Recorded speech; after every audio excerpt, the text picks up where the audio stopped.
Hi, guys. So we're back here live, and you know the drill. We're going to hang out for about 60 seconds here until everybody gets here, and then we will start the conversation.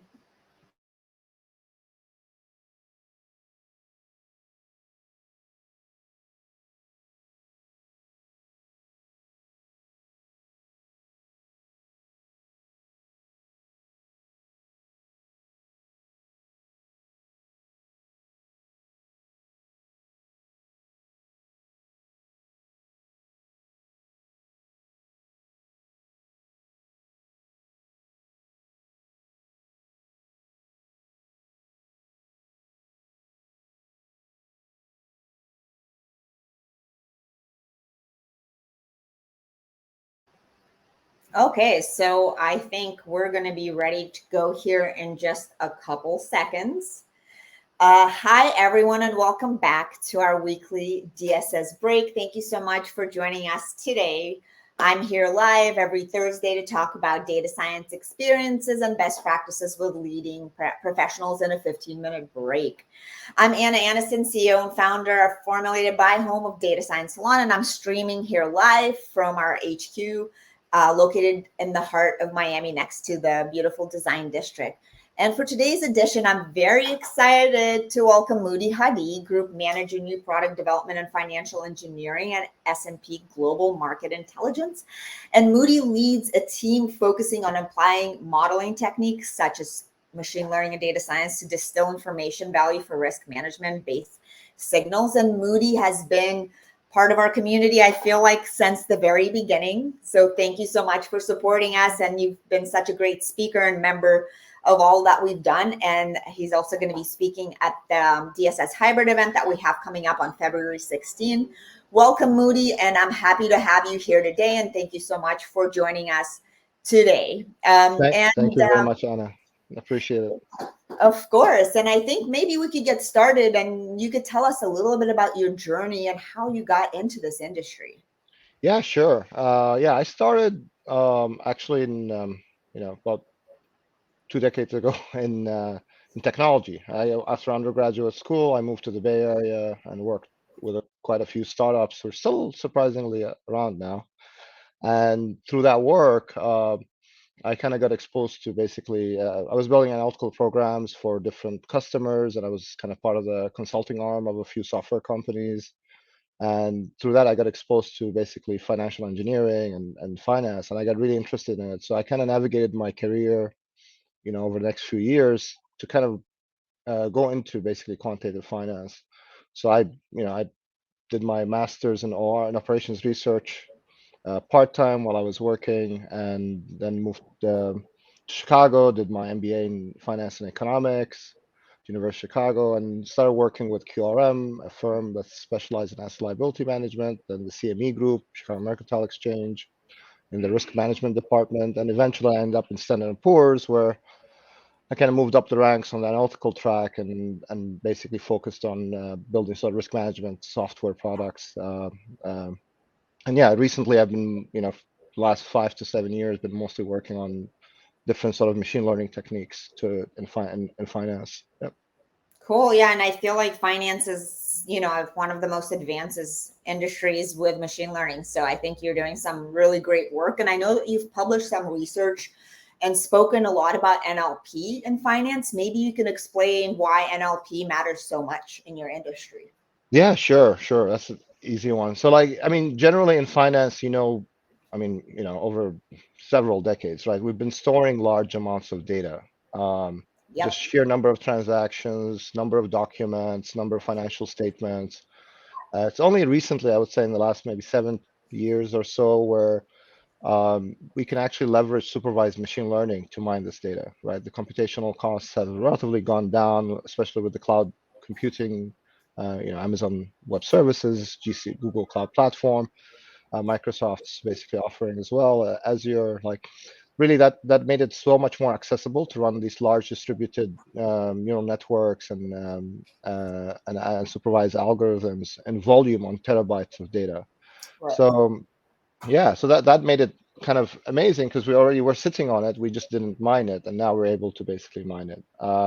So text especially is important because we have And that's where NLP, natural language processing, really falls under, right? Because we really have, I would say, I've seen again last 7 years or so, really two major use cases. One is Mhm. focused on like what would you could consider automation, and basically kind of paraphrasing that or defining it a bit more is generally improving the efficiencies of a human in the loop, so that Mhm. you minimize the amount of effort they have to do, whether it's sort of data entry or whether you're trying to sort of analyze a financial statement, or even reading an article and figuring out if it's saying something positive or negative in that context. Right. That in finance can be applied both internally and externally. So internally, as you imagine, like even the public universe that we cover today, we have, well, again, 15 years or so ago, we had people typing things in. As an earnings report comes out, that we've used those techniques internally to create automated processes that basically will automatically fill a financial statement in real time, and a human just has to verify it. Um, so that has really boosted our efficiencies and our cost structure quite a bit, and we've been benefiting. Obviously, the clients benefit from having the data, presented to them in an accurate, fast manner, uh, and the analysts actually can be repurposed to work on more high value added services. Right. Externally, we notice the same theme with our customer base, right? So it's the same kind of situation where you're a credit analyst and you have to make a lending decision. So whereas someone might send you a financial statement and you've got to more or less type it in, or type in at least the key values, now we have software that allows the client to essentially immediately upload the document in real time and then assign it and spread it. Um, so that's kind of the area I think in NLP that's really exciting, and it's very text based, right? The other Yeah. area, yeah. So the other area that is more common, I would say, is sentiment analysis, where I think you've obviously from the That's events, a like popular conversation always at DSS events, So. that's right, and that's I think that's the second use case, right? So that's where Mhm. um, in finance specifically, like in S&P, like we obviously cover very much the public universe. We also cover the private universe of companies. Mhm. And those are a little more opaque. And we've noticed basically that our clients who do lending activities with them, they want to understand a bit more about what that company is doing, whether that company publishes a news announcement or there's some other collection mechanisms we can, uh, some say informed research or, PR newswire type of things. So Mhm. that's where sort of NLP fits in, because we're able to mine those again in real time, collect them, rank them using basically neural networks, and in some cases regularized bag of words, and then basically score the article against that company and roll it back up. So this really Mhm. creates transparency around an area that is kind of opaque. And yeah, and that's one area that's really important, because also, like, if you think about, again, finance is pretty deep, and we'll go into it a little bit, right? It's not just the banks and the private equity firms that do lending activities. It's also large non-financial corporates Yep. who don't have as much, call it, background necessarily as sort of the banks, right?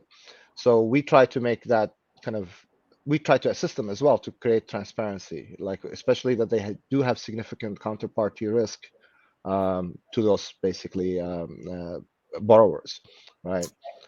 So NLP has really been very helpful, because whereas again before, when we first didn't use neural networks, you'd have basically a dictionary of words and you're giving them weight, right?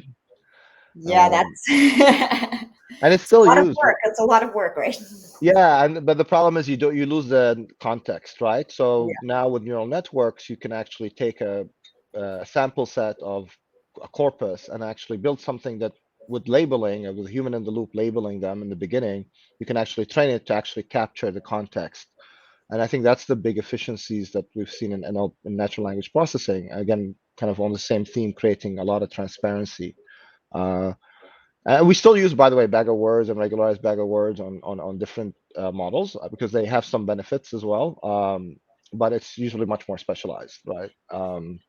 Yeah. Yep. Got it. No, that's super interesting. And I'm just glad that it's creating such more efficiencies and just better results, right, for everybody. So Hmm. changes his businesses completely, right? So, and what are some of the biggest challenges that you think data scientists will face this year when building solutions in your industry and finance specifically? Yeah, I think there's like, yeah, so the biggest challenges, again, from a kind of more of a technical standpoint, I think, and if you find this kind of funny, right? Because I hope it's really managing the computational cost. Like a lot of what Yeah, we've, the barrier of entry has been lowered a lot. So we've got folks who can run basically these highly expensive computational programs on the cloud very relatively easily. They can deploy them pretty quick. Now, if you think of a firm like Standard& and Poor's, like we're pretty big, and we have lots of bots running on AWS and other yeah, platforms that so managing really kind of figuring out how what sort of that cost is, and then also optimizing your code to not necessarily always take up 24 CPUs, or like an expensive graphic GPU. That's going to be a much bigger theme, I think, for data scientists to sort of worry about, because again, barrier of entry has lowered a lot, and then with Python and R being so accessible, you can run things relatively quickly, but yeah, at a cost. The other area I would say is interpretability and explainability, right? So a lot of these, again, being the advantage of something like a bag of words is it's easy to explain. You look at an article, you sum up, you find the words that are positive, negative, you sum them up together and you subtract the two, and there you go. I'm trivializing it, but more or less. So at least you know why you're saying, why you're scoring an article in a negative or a positive sense, or it's very transparent. Now with neural mhm, networks, it's not, right? So there's been a lot of work been done on, locally interpretable, like model agnostic explanations and different types of interpretability, and really some of those techniques are simple, but they cost a lot of time and computation effort, and some are fast, but they're still not there as far as how easy it is to explain to again, your end user, who's really an analyst, not a quant, right? What's yeah, going on. So I think a lot of space will be spent on really trying to design user experiences on desktop that simplify what the neural network is doing. And that's not really a trivial task, right? Like I mean, you're essentially taking features in and out to capture sort of collinearities in the model. And I think that's going to be a very important space in finance, as especially regulators, again, as these models become more and more common, regulation will kind of kick in, and yep, that will, that you're going to have to explain that to a supervisor or a regulation or the Fed or some agency, SEC, and that will really, kind of, I think, boost that interpretability area, because it's going to be hard to explain as it is, without that piece. yep. No, 100%. And no, thank you so much for that's super interesting. And I think for anybody even trying to enter into the finance industry, I thought that would you be able to share some of the most important skills that you think data folks should have, or is there something specific, that they should focus on if they are interested in this industry, specifically finance? Yeah, yeah. I mean, it's kind of interesting, right? Because finance especially is really a very deep specialized segment, right? So I think if you're a Hmm. data scientist or a data professional going into the financial industry, I think the first thing you have to solve is which area you want to look at. So, a capital markets trader or even an equity trader versus a fixed income trader is different. A treasury analyst and a credit originator is different, and they're extremely specialized, deep verticals. So you kind of want to basically pick something that you like had some exposure to or have some interest, and then become very kind of as much as possible, be deeply specialized in that area, right? Because the terminology and the jargon is very different across the two, and how they look at the world is also quite different. The same risk management applications we apply today to credit analysts is not used by, say, a risk manager at the trading book, Right. on a desk, right? Yeah. Because again, their viewpoint is different.